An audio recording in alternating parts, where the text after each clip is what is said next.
Madre, si estás escuchando esto, quiero que sepas algo antes de que empieces. El mal no siempre llega con cara de monstruo. A veces llega con cara de familia. A veces llega de la persona que debería amar a tu hijo tanto como tú. No confíes en nadie ciegamente, aunque sea sangre, aunque sea alguien que conoces de toda la vida, porque lo que te voy a contar le pasó a mi hija y pudo haberle costado la vida. Me llamo Valeria. Soy de Guadalajara, Jalisco. Y lo que voy a contarles es algo que durante mucho tiempo no me atreví a decir en voz alta, porque sabía que muchos no me iban a creer. Pero ya no me importa si me creen o no. Lo viví. Lo vi con mis propios ojos. Y mi hija estuvo a punto de no estar aquí para contarlo. Todo comenzó con una mujer a quien yo, por mucho tiempo, intenté querer. Mi suegra. Una señora que desde el primer día que me conoció, me dejó claro que yo no era lo que ella quería para su hijo. Nunca fue amable conmigo, nunca fue cálida. Siempre había algo en su mirada que me incomodaba. Algo que yo no sabía cómo nombrar, pero que sentía aquí, en el pecho, cada vez que estaba cerca de ella. Cuando nació mi hija, Lucía, yo esperaba que las cosas cambiaran. Pensé que un bebé ablanda hasta el corazón más duro, pero no. Desde que mi suegra vio a Lucía por primera vez, frunció el ceño, la miró de arriba a abajo y dijo algo que me heló la sangre. Dijo que esa niña no parecía hija de su hijo, que no se le parecía en nada, y tenía razón en algo. Lucía no se parecía a su papá. Lucía era la copia exacta de mi papá, mi padre. Tenía sus mismos ojos, su misma forma de la nariz, hasta sus mismas manos pequeñas y delgadas. Era hermosa, era perfecta, y eso, por alguna razón que yo nunca pude entender del todo, le molestaba profundamente a esa mujer. Nunca le permitió que le dijera abuela. Cuando Lucía se acercaba a ella con los bracitos abiertos, como hacen los niños pequeños que no saben todavía que el mundo puede ser cruel, ella la apartaba. No con violencia, pero sí con frialdad. Con ese tipo de desprecio que duele más que un golpe porque es silencioso. Yo lo veía y me partía el corazón, porque mi hija era solo una niña que no entendía por qué esa señora no la quería abrazar. Mi pareja, el papá de Lucía, lo notaba. Claro que lo notaba, pero siempre encontraba la manera de justificarla, que su mamá era así, que no era mala persona, que había que darle tiempo. ¿Cuánto tiempo le iba a dar yo a una mujer que miraba a mi hija como si fuera una extraña? Los meses pasaron. Lucía fue creciendo. Y aunque yo trataba de mantener cierta distancia entre mi hija y mi suegra, no siempre lo lograba. Vivíamos cerca. Demasiado cerca. Entonces llegó ese día que cambió todo. Fue una tarde normal, de esas que no tienen nada de especial hasta que de repente todo se tuerce. Mi suegra llegó a la casa con una bolsa en la mano. Cosa rara, porque ella casi nunca llegaba con nada. No era de esas personas que llevan detalles ni regalos. Y sin embargo, ahí estaba, con una sonrisa que yo nunca le había visto. Una sonrisa que ahora, cuando la recuerdo, me pone los pelos de punta. Sacó de la bolsa un pan de muerto, de esos que hacen para el Día de Muertos, redondos, con azúcar por encima, con ese olor tan característico a anís y naranja, y lo llevaba con mermelada de fresa. Se lo extendió a Lucía y le dijo, con una voz que sonaba casi dulce, que era para ella, que se lo había traído porque la quería. Yo me quedé helada, no porque fuera un pan, sino porque nunca antes en todos esos años, esa mujer había tenido un gesto así con mi hija. Nunca. Ni un dulce, ni un abrazo, ni una palabra bonita. Y de repente llegaba con ese pan, con esa sonrisa que no le conocía, con esa voz que no era la suya. Algo dentro de mí me dijo que no. Algo muy adentro, en ese lugar donde las madres guardamos el instinto, me gritó que no dejara a mi hija comer ese pan. Pero me callé esa voz. Me dije a mí misma que estaba siendo injusta, que quizás la señora había reflexionado, que quizás al fin había entendido que Lucía era su nieta, le pareciera o no le pareciera a su hijo. Lucía se comió el pan, y yo, que debía haberla protegido, la dejé. Esa noche, Cuando acosté a Lucía parecía estar bien. Dormía tranquila, respiraba normal. Yo me fui a la cama pensando que había exagerado, que mis sospechas no eran más que los nervios de una madre demasiado desconfiada. Pero a las 3 de la mañana, me desperté con el sonido más angustiante que he escuchado en mi vida. Mi hija estaba vomitando, sin parar, sin control, como si su cuerpo entero estuviera rechazando algo que tenía muy adentro. La tomé en mis brazos y ella lloraba, y yo lloraba con ella, y no entendía nada. Le pasé la mano por la frente y la sentí arder. Tenía una fiebre que quemaba. La llevamos al hospital en medio de la madrugada. Mi pareja manejando a toda velocidad mientras yo atrás sostenía a Lucía contra mi pecho y le hablaba al oído, diciéndole que todo iba a estar bien, diciéndole que mamá estaba ahí, aunque por dentro yo no sabía si era verdad. No sabía si todo iba a estar bien. No sabía nada. En el hospital los médicos la revisaron de inmediato. Dijeron que estaba muy deshidratada, que el nivel de líquidos en su cuerpo era peligroso, que si seguía así, si el cuerpo no paraba de expulsar todo lo que le daban, su organismo no iba a aguantar. Me dijeron que mi hija estaba en peligro. No voy a mentirles. Esas palabras del médico me destruyeron por dentro. Me quedé parada frente a él sin poder hablar, sin poder moverme, como si el suelo se hubiera abierto debajo de mis pies. Mi hija, mi niña, la persona más importante de mi vida estaba ahí, conectada a sueros, con la carita pálida y los ojitos cerrados, y los médicos me decían que no sabían cuánto tiempo podría aguantar así. Pasé esa noche sentada junto a su camita, tomándole la mano, sin dormir, sin comer, sin soltar sus deditos ni un momento. Le hablaba bajito. Le decía que era fuerte, que tenía que pelear, que mamá no se iba a mover de ahí. Y mientras le hablaba, en mi cabeza no dejaba de aparecer esa imagen. El pan. La sonrisa de mi suegra. Esa sonrisa que no era suya. Los días que siguieron fueron los más largos de mi vida. Lucía seguía vomitando. Los médicos cambiaban medicamentos, probaban cosas distintas, pero nada funcionaba del todo. Ella mejoraba un poco durante el día, y en la noche volvía a empeorar. Era como si algo dentro de su cuerpo siguiera peleando contra ella, como si algo no la dejara sanar. Yo empecé a rezar. Rezaba todo el tiempo, en el hospital, en el baño, en los pasillos, en el carro. Le hablaba a la Virgen de Guadalupe y le pedía con toda el alma que me devolviera a mi hija sana.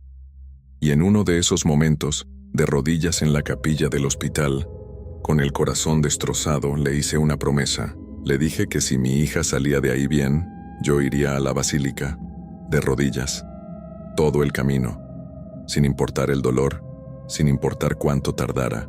Pero las cosas no mejoraban. Fue entonces cuando llegó mi mamá. Mi mamá viajó desde lejos en cuanto supo lo que estaba pasando. Llegó al hospital con esa energía que tienen las madres mayores, esa que no se aprende en ningún libro, esa que viene de haber vivido mucho y de haber visto cosas que los jóvenes no entendemos. Entró al cuarto, vio a Lucía y se quedó quieta, muy quieta.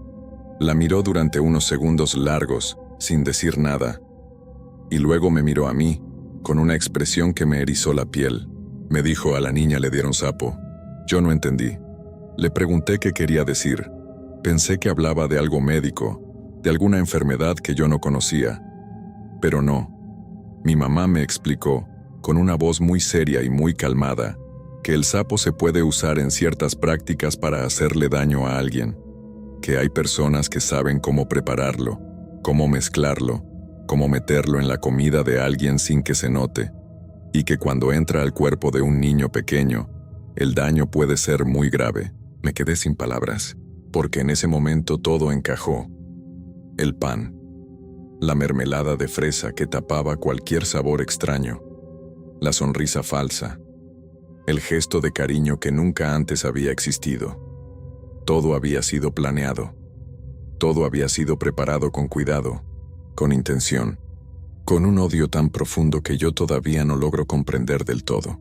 Esa mujer le había dado algo dañino a mi hija, a una niña pequeña, a su propia nieta, aunque nunca quisiera reconocerla como tal. Quise gritar, Quise salir corriendo de ese hospital e ir a decirle a mi suegra todo lo que pensaba de ella.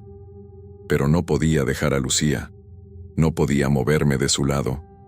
Así que me quedé ahí, con toda esa rabia y ese dolor apretados en el pecho, y seguí rezando. Mi mamá no se quedó quieta. Ella conocía cosas que yo no conocía. Había crecido en un pueblo donde estas situaciones no eran desconocidas, donde la gente sabía que el daño que se le hace a alguien de cierta manera tiene que combatirse de cierta manera. No voy a entrar en todos los detalles, porque hay cosas que todavía me cuesta trabajo hablar, pero mi mamá buscó la forma de que lo que le habían dado a Lucía se le devolviera a quien lo había enviado. Buscó la manera de que mi suegra recibiera en su propia comida lo mismo que ella había puesto en el pan de mi hija. No sé exactamente cómo lo hizo. No se lo pregunté. Solo sé que lo hizo. Y unos días después, algo cambió. Lucía empezó a mejorar. Despacio, muy despacio, como cuando el sol empieza a salir después de una noche muy larga y fría. Primero dejó de vomitar tanto, luego empezó a beber líquidos sin que su cuerpo los rechazara. Luego abrió los ojos más tiempo, empezó a mirarme, empezó a reconocerme. Y una mañana, después de varios días en que yo no había dormido bien ni una sola noche, mi hija me extendió los bracitos y me dijo mamá con esa vocecita suya. Lloré como nunca había llorado en mi vida.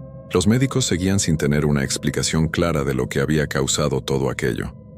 Hicieron estudios, hicieron pruebas, revisaron todo lo que pudieron revisar. Decían que había habido algún tipo de intoxicación severa, pero que no podían identificar con precisión el origen. Yo no les dije nada. ¿Qué les iba a decir? ¿Que mi suegra le había puesto algo malo en un pan? No me habrían creído. Ni siquiera mi pareja me creyó. Eso fue lo que más me dolió después de que Lucía empezó a mejorar. Durante todos esos días en el hospital, el papá de Lucía había estado presente, sí. Pero cada vez que yo intentaba hablar de lo que pensaba, cada vez que mencionaba el pan o a su mamá, él me cortaba. Decía que estaba exagerando, que estaba buscando a quién echarle la culpa porque estaba desesperada, que su mamá jamás haría algo así, que yo era una exagerada, una histérica, que veía maldad donde no la había. Y ahí, en ese momento, entendí algo que me costó mucho aceptar. Él iba a estar siempre del lado de su mamá. No importaba lo que pasara. No importaba lo que le pasara a Lucía. Su mamá siempre iba a tener razón y yo siempre iba a estar equivocada. Esa fue la última vez que le di el beneficio de la duda. Cuando Lucía salió del hospital, tomé una decisión. Cuando salimos de ese hospital, con Lucía en mis brazos, delgadita pero viva, respirando, mirándome con esos ojos que tanto se parecen a los de mi papá, supe que las cosas nunca iban a volver a ser como antes. Algo se había roto adentro de mí. No solo la confianza en mi suegra, sino también la confianza en el hombre que había elegido para formar una familia. Porque un hombre que no es capaz de proteger a su hija, que prefiere cerrar los ojos antes que enfrentarse a la verdad, no es el hombre que yo necesitaba a mi lado. Le dije que me separaba de él. No hubo gritos. No hubo una pelea larga. Solo le dije lo que sentía con una calma que yo misma me sorprendió, porque por dentro todo ardía. Le dije que mientras él siguiera eligiendo a su mamá por encima de su hija, yo no podía estar con él, que Lucía me necesitaba entera, fuerte, y que yo no podía ser esa madre estando en una relación donde mi hija no era lo primero. Él no dijo mucho. Creo que en el fondo sabía que yo tenía razón, o quizás simplemente no supo qué decir. De cualquier manera, a partir de ese día, Lucía y yo nos fuimos. Nos fuimos y no miramos atrás. Y desde ese día también tomé otra decisión igual de firme. Mi hija no volvería a ver a su abuela. No volvería a estar en el mismo cuarto que esa mujer. No volvería a recibir nada de sus manos. Ni un dulce, ni un juguete, ni un abrazo. Nada. Yo iba a ser el muro entre mi hija y cualquier cosa que pudiera hacerle daño. Y lo fui. Los meses que siguieron fueron duros pero tranquilos. Lucía se fue recuperando poco a poco. Volvió a comer bien, volvió a dormir bien, volvió a correr por la casa y a reírse a carcajadas como hacen los niños cuando no tienen nada que les pese encima. Yo la miraba y sentía algo tan grande en el pecho que a veces me costaba respirar. Gratitud. Una gratitud enorme, inmensa, de esas que no caben en palabras. Recordé mi promesa. No la había olvidado ni un solo día. Se la había hecho a la Virgen de Guadalupe en el momento más oscuro de mi vida, cuando no sabía si mi hija iba a salir adelante, cuando lo único que me quedaba era la fe. Le había prometido que iría a la Basílica de rodillas si Lucía mejoraba, y Lucía había mejorado. Así que fui. No voy a decirles que fue fácil. No lo fue. Cada metro que avanzaba de rodillas sobre el suelo frío me dolía en el cuerpo, pero era un dolor que yo sentía necesario, un dolor que yo había escogido, que era completamente distinto al dolor de haber visto a mi hija al borde de perder la vida. Avancé despacio, con los ojos llenos de lágrimas, pensando en Lucía en cada paso. Le daba gracias sin parar. Cuando llegué al final, cuando alcé los ojos y vi la imagen de la Virgen ahí frente a mí, solté todo lo que había cargado durante esos meses. Todo el miedo, toda la rabia, toda la angustia. Lo solté ahí, de rodillas, y lloré como hacía mucho no lloraba. Fue un llanto que limpió. 4 meses después de que Lucía salió del hospital, me llegó una noticia. Mi suegra había fallecido. No voy a decir que me alegré. No soy esa persona. Pero tampoco voy a fingir que sentí una tristeza profunda, porque sería mentira. Lo que sentí fue algo más parecido al alivio, y luego, casi de inmediato, una confusión muy grande, porque por más que yo sé lo que hizo, por más que lo vi y lo viví, todavía hay una parte de mí que no entiende cómo alguien es capaz de hacerle daño a una criatura, a un niño, a su propia sangre, aunque no quisiera reconocerlo. ¿Qué tipo de odio tiene que vivir dentro de una persona para llegar a ese punto? Esa pregunta me la sigo haciendo hasta hoy, y no tengo respuesta. Hoy Lucía es una niña sana. Corre, ríe, pregunta cosas todo el tiempo, como hacen los niños curiosos que están descubriendo el mundo. Tiene los ojos de mi papá y la sonrisa que yo le he cuidado con todo lo que tengo. No sabe todo lo que pasó. Es pequeña todavía para cargar con esa historia. Algún día, cuando sea el momento correcto, cuando yo sienta que está lista, le voy a contar. Le voy a contar para que sepa que su mamá luchó por ella, que no se quedó quieta, que cuando el mundo se oscureció, buscó la luz por todos los caminos posibles. Pero sobre todo le voy a contar para que aprenda lo que yo aprendí de la manera más dura, que el peligro no siempre viene de un extraño, que a veces viene de adentro, que hay que aprender a escuchar esa voz pequeña que vive en el estómago de toda madre, esa voz que avisa cuando algo no está bien, aunque no puedas explicarlo, aunque no tengas pruebas, aunque todos a tu alrededor te digan que estás exagerando. Esa voz nunca miente. Yo la escuché tarde. La escuché cuando mi hija ya había comido ese pan, cuando el daño ya estaba hecho. Y eso es algo con lo que cargo todos los días, aunque Lucía esté bien, aunque todo haya terminado. Me cargo esa culpa despacio. La voy poniendo a un lado poco a poco, porque sé que hice lo que pude con lo que tenía en ese momento. Y sé que desde ese día no he fallado ni una sola vez en protegerla. Si hay una madre escuchando esto ahora mismo, quiero que sepa algo. Quiero que sepa que confiar no es malo, que amar es hermoso, pero que también es necesario tener los ojos abiertos, siempre, que no importa quién sea la persona, no importa si es familia, no importa si debería querer a tu hijo por obligación o por sangre. El amor de verdad se ve, se siente, se demuestra todos los días en cosas pequeñas, y cuando alguien que dice querer a tu hijo de repente tiene un gesto que no encaja, que no es normal, que no es de esa persona, escucha esa incomodidad. No la ignores. No te digas a ti misma que estás exagerando, porque a veces ese instinto es lo único que se interpone entre tu hijo y el daño. Cuida a tus hijos. Cuídalos de todo y de todos. Y nunca, nunca dejes de escuchar esa voz adentro que te dice cuando algo no está bien. Yo lo aprendí. Y espero que tú no tengas que aprenderlo como yo lo aprendí. Esa noche, cuando las escuché reírse justo afuera de mi ventana, supe que no eran personas. Y supe también que venían por mi esposa y por el bebé que cargaba en el vientre. «Hola», Mi nombre es Gerardo. Soy originario de Hidalgo, de un pueblito escondido en la sierra donde la gente se conoce de toda la vida, donde casi no hay luz en las calles y donde la noche cae de golpe y se queda quieta, pesada, oscura. Viví allá muchos años con mi esposa Norma y nuestra hija pequeña. Era una vida sencilla, tranquila. O eso creíamos. Todo comenzó hace poco tiempo. Norma y yo queríamos tener otro hijo. Lo intentamos durante mucho tiempo, con paciencia, con esperanza, pero no lo logramos. Fue entonces cuando Norma tomó una decisión que yo no aprobaba del todo, aunque entendía de dónde venía. En el pueblo vivía una señora a la que todos conocían como curandera. Hacía remedios para todo tipo de cosas: enfermedades, tristezas del corazón, problemas de pareja. La gente del pueblo le tenía mucha fe. Era parte de nuestra cultura, algo que se hereda de generación en generación sin cuestionarlo. Pero yo no era de los que creían mucho en eso. Yo quería llevar a Norma con un doctor de verdad en la ciudad, con todo lo necesario. Pero ella se negó. Me dijo que eso era muy costoso y que le tenía más fe a los remedios de la señora que a cualquier médico. Así que una tarde, dejamos a nuestra niña con la vecina y nos fuimos los dos caminando hacia la casa de esa señora, que vivía todavía más arriba en la sierra, en un lugar apartado del resto del pueblo.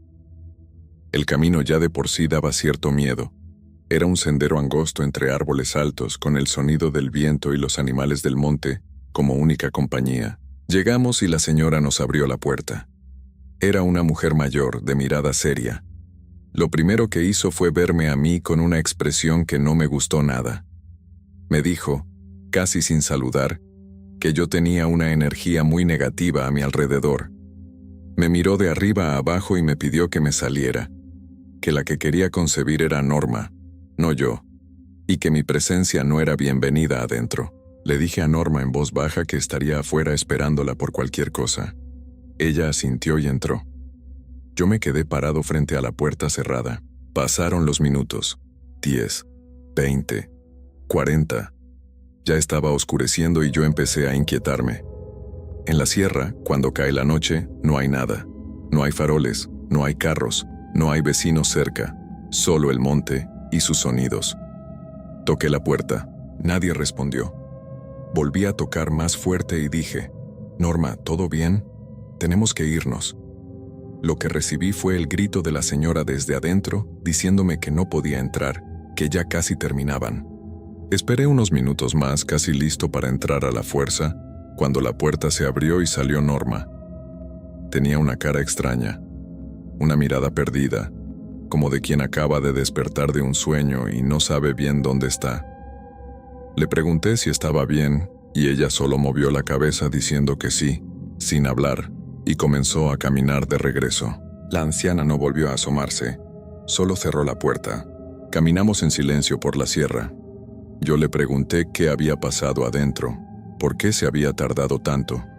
Ella me respondió con algo que me heló la sangre, que no recordaba nada, que entró, la señora le dio algo de beber, un líquido que le dijo era un remedio para que pudiera concebir, y después de eso, nada. Un vacío total, como si hubieran borrado esa hora de su memoria. Yo no quise presionarla más. Se veía muy cansada y confundida. Llegamos a casa, la acosté y me quedé sentado en la orilla de la cama mirándola dormir, preguntándome qué había pasado ahí adentro y por qué me sentía tan incómodo con todo aquello. Los días pasaron. No volvimos a hablar del tema.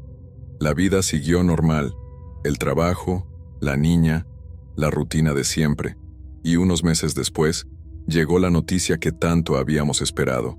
Norma estaba embarazada. La alegría que sentimos esa tarde no la puedo describir con palabras. Lloramos abrazados. Nuestra hija saltaba sin entender muy bien por qué sus papás estaban tan emocionados. Era el momento más feliz que habíamos tenido en mucho tiempo. Pero la felicidad duró muy poco, porque unos días después de recibir la noticia, comenzaron a pasar cosas que no tenían ninguna explicación. La primera noche fue así. Ya estábamos listos para dormir. Habíamos apagado todas las luces. La casa estaba en silencio. Y de pronto, afuera, se escucharon voces. Eran voces de mujeres, no de jóvenes, sino de señoras mayores. Hablaban entre ellas, en voz baja pero audible, y de vez en cuando soltaban una carcajada. Una risa rara, como de algo que no debería reírse. Me levanté de inmediato y me asomé por la ventana. Nada. La carretera vacía, el monte oscuro, ninguna persona a la vista. Norma me preguntó desde la cama quién estaba afuera. Le dije que nadie, que no había nadie. Ella me miró con duda pero dijo que ya nos durmiéramos, que estaba muy cansada por el embarazo. Apagué la luz otra vez. Me acosté. Y al poco rato volvieron las voces. Pero esta vez no solo las escuchamos, sino que las vimos. Las sombras aparecieron en la ventana. Varias figuras moviéndose del otro lado del vidrio. Por su silueta se podía ver que eran mujeres, ancianas, con el cabello largo y suelto, muy delgadas, que se acercaban lentamente hacia nosotros. Las risas eran cada vez más fuertes. Sentí un escalofrío recorrerme de arriba a abajo, un frío que no tenía nada que ver con la temperatura. Norma estaba sentada en la cama, blanca del miedo, preguntándome en voz muy baja quiénes eran y qué querían. Yo tragué saliva y le dije que no sabía. Me levanté muy despacio, sin hacer ruido, y abrí apenas una punta de la cortina para poder ver afuera. No había nadie, pero en el piso de la carretera, perfectamente visibles bajo la poca luz que entraba del cielo, se veían sombras alejándose rápidamente de mi casa, perdiéndose en la oscuridad del monte. Y lo más extraño de todo, lo que me dejó sin palabras, esas sombras no tocaban el suelo. Iban flotando a ras del piso, como si sus pies no existieran. Fui al cuarto de mi hija. Dormía profundo, ajena a todo. La cargué y la traje a dormir con nosotros. Esa noche no pegué ojo. Me quedé sentado en la silla del cuarto, con los ojos abiertos y el corazón latiendo fuerte, esperando que algo más pasara. Pero ya no pasó nada esa noche. Lo que sí pasó fue que esas visitas se volvieron algo de todos los días, noche tras noche. Las mismas voces, las mismas risas, las mismas sombras rondando nuestra casa. A veces se escuchaban cerca de la puerta principal. Otras veces parecían estar en el techo. Una madrugada, Norma me despertó agarrándome del brazo con fuerza y señalando hacia la ventana del baño. Se veía claramente la sombra de una figura parada justo afuera, inmóvil, como si nos estuviera observando. Yo ya no dormía. Norma tampoco. Estábamos agotados y aterrados, sin saber a quién contarle ni qué hacer. En el pueblo, estas cosas se comentan poco porque la gente tiene miedo de que los tomen por locos. Y porque en el fondo, todos saben que en la sierra pasan cosas que no tienen explicación. Fue Norma quien tuvo la idea de ir con el sacerdote del pueblo, al padre Lorenzo, que llevaba años en esa comunidad y que conocía bien a su gente y sus costumbres. Así que un día fui a buscarlo y le conté todo. Le dije lo de las voces, las sombras, las risas en la noche, lo de la visita a la curandera meses atrás, lo del líquido que le dieron a beber a Norma y que ella no recordaba nada de lo que pasó después. El padre me escuchó con atención. No me interrumpió ni una sola vez. Cuando terminé de hablar, guardó silencio un momento y luego me dijo que quería ir a mi casa, que necesitaba verla con sus propios ojos. Fue al día siguiente. Llegó, se bajó de su camioneta y antes de entrar se detuvo en la entrada. Miró alrededor y me dijo, muy serio: «Gerardo, aquí hay algo muy malo. Lo puedo sentir». Yo no supe qué decir.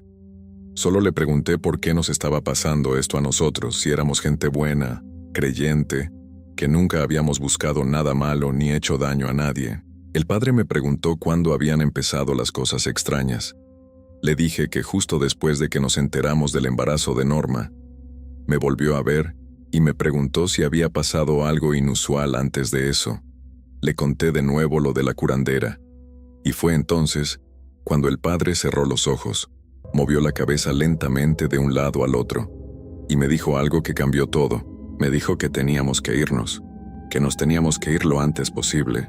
Le pregunté al padre que por qué, que qué sabía él de esa señora, y me lo contó todo. Me dijo que esa mujer no era simplemente una curandera de remedios caseros, que desde hacía muchos años se sabía entre los más viejos del pueblo, que ella formaba parte de un grupo de mujeres que vivían todavía más arriba en la sierra, casi en la punta, en un lugar al que nadie se atrevía a subir.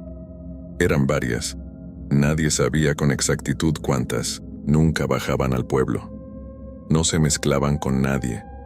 Vivían completamente apartadas, sin electricidad, sin nada moderno, solo con velas y fogatas, como si el tiempo se hubiera detenido para ellas hace siglos. Lo que más se les achacaba, lo que más miedo daba era esto.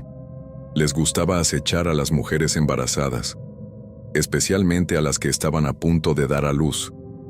Necesitaban a los recién nacidos para sus rituales. Y a través de esos rituales, según se decía, se mantenían con vida y con fuerza a pesar de su edad. Nadie sabía cuántos años tenían. Nadie sabía desde cuándo vivían en la sierra.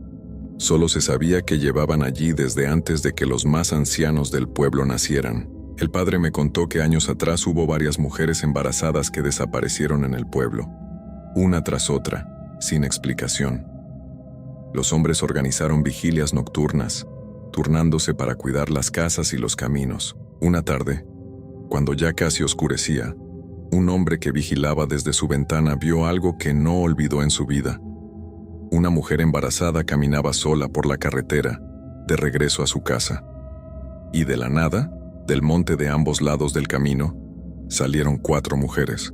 Las describió así, casi ancianas pero de un aspecto que no era normal, extremadamente delgadas con la piel pegada a los huesos, el cabello largo, canoso, descuidado, cayéndoles hasta la cintura, vestidas todas de blanco, descalzas, y con una mirada que no parecía la mirada de personas de este mundo, rodearon a la mujer embarazada. La miraban a ella, específicamente a su vientre, y se reían.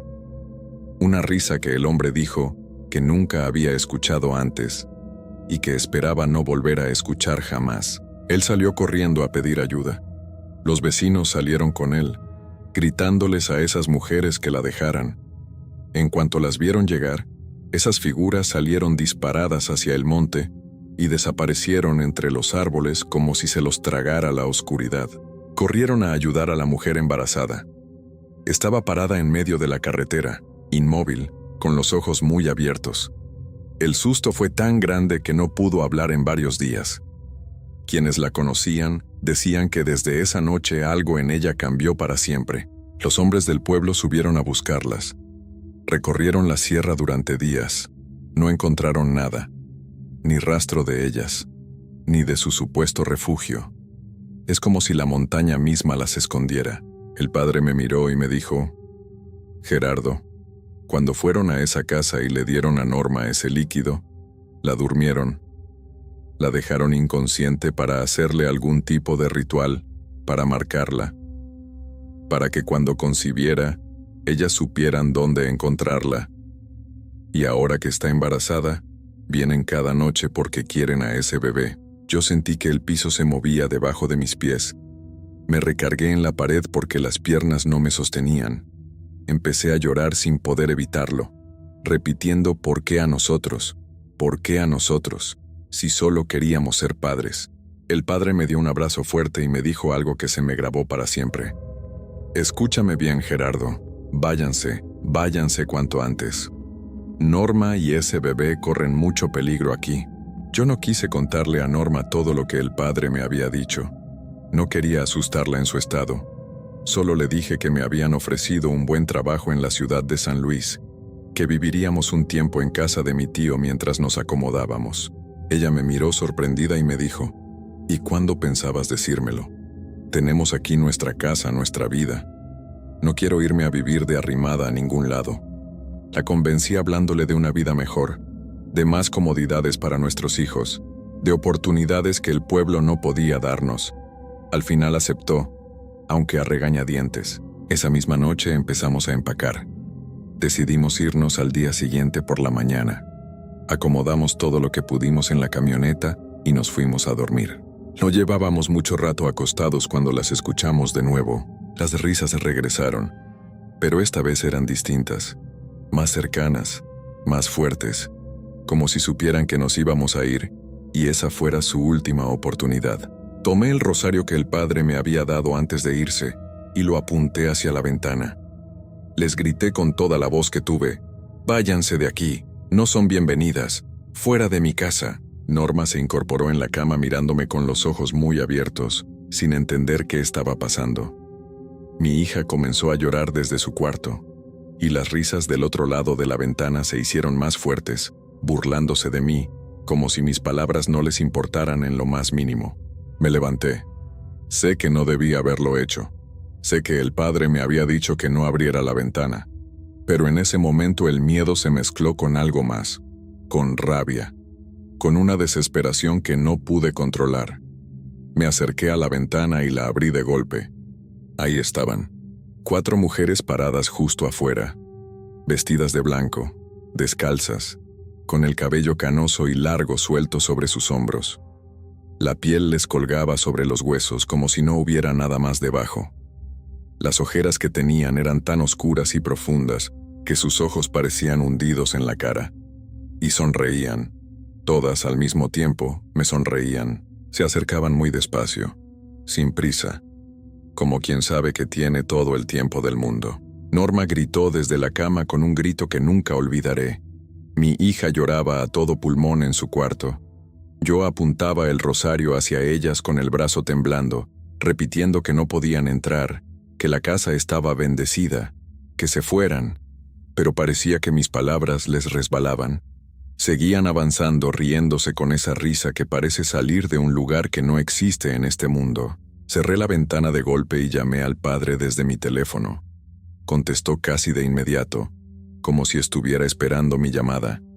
Le dije lo que estaba pasando, que estaban afuera, que las había visto, que eran exactamente como las había descrito. El padre me dijo con una calma que en ese momento me pareció imposible: «Gerardo, escúchame. No salgas. No vuelvas a abrir esa ventana. Voy para allá ahora mismo». Colgué y me fui a donde estaban Norma y mi hija. Las abracé a las 2. Norma lloraba pegada a mí, temblando. Mi hija no entendía nada, pero lloraba también, asustada por el miedo de sus papás. Yo les repetía que todo iba a estar bien, que el padre ya venía, que aguantáramos un poco más. Pero por dentro yo también estaba destrozado del miedo. Solo que alguien tenía que hacerse fuerte, y ese alguien era yo. Las risas afuera no paraban. Se escuchaban moverse alrededor de la casa.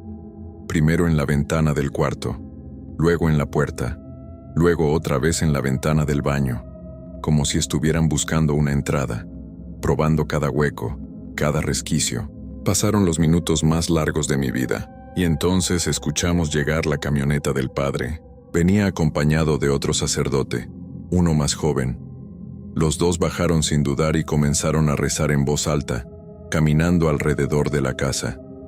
Nosotros, adentro, los podíamos escuchar, y también pudimos escuchar cómo las risas de esas mujeres fueron cambiando.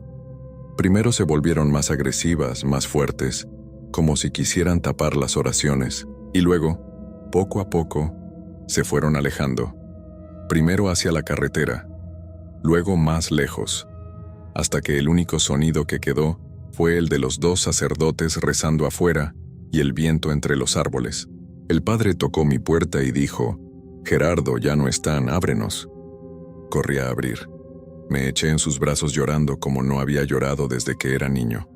Le di las gracias una y otra vez. Él me palmeó la espalda y me dijo que no me preocupara, que para eso estaba, pero que tenía que pedirme algo muy importante, que nos fuéramos antes de que amaneciera. Los 2 sacerdotes se quedaron con nosotros esa noche. Nadie durmió. Nos sentamos en la sala los 5, con las luces encendidas, hablando en voz baja, esperando que el cielo aclarara. Mi hija se quedó dormida en mis piernas. Norma tenía la mano agarrada a la mía y no la soltó en toda la noche. Cuando por fin empezó a entrar la luz del amanecer por las ventanas, nos levantamos, metimos las últimas cosas en la camioneta y salimos de esa casa sin mirar atrás. Dejamos ahí todo lo que no ocupó: muebles, recuerdos, años de vida construidos en ese lugar. Pero ninguna de esas cosas importaba en ese momento. Lo único que importaba era sacar a Norma y a nuestra hija de allí. Llegamos a San Luis ese mismo día. Mi tío nos recibió sin hacer preguntas. Y esa noche, por primera vez en semanas, dormí. Dormí de verdad, sin sobresaltos, sin escuchar nada. Las semanas pasaron. Luego los meses. Norma tuvo a nuestro bebé sin ningún problema. Un niño sano, fuerte, hermoso. Hoy tiene 6 años y llena la casa de ruido y de risa. Esa risa buena, la que sí reconforta el corazón. Nunca volvimos al pueblo. Nunca volvimos a escuchar esas risas. Pero hay noches cuando todo está callado y la oscuridad es completa, en que me acuerdo de esas 4 figuras paradas afuera de mi ventana, acercándose despacio, sonriéndome. Y sé que no voy a poder olvidarlas nunca, porque hay cosas que uno ve que ya no tienen reversa, que se quedan grabadas para siempre en algún lugar adentro de uno. Solo espero que ustedes que me están escuchando nunca tengan que vivir algo parecido. Cuídense mucho.